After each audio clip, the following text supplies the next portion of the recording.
Yanvarın 28-də gözlənilən hava şəraiti açıqlanıb.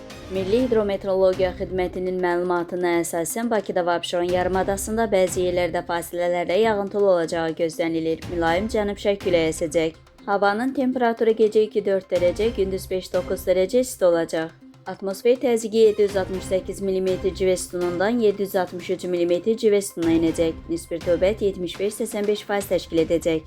Azərbaycanın rayonlarında havanın əsasən yağmursuz keçəcəyi, lakin axşam bəzi yerlərdə arabir yağıntılı olacağı, qar yağacağı gözlənilir. Ayrı-ayrı yerlərdə yağıntının intensivləşəcəyi ehtimalı var. Bəzi yerlərdə arabir duman olacaq. Qərb küləyi bəzi dağlıq və dağətəyi rayonlarda arabir güclənəcək. Havanın temperaturu gecə 1 dərəcə şaxtadan 4 dərəcəyədək isti, gündüz 5-9 dərəcə isti. Dağlarda gecə 5-10 dərəcə şaxta, yüksək dağlıq ərazilərdə 11-13 dərəcə şaxta, gündüz 0-5 dərəcə şaxta olacaq. Gecə və səhər bəzi dağlıq rayonlarda yolların buz bağlayacağı ehtimalı var.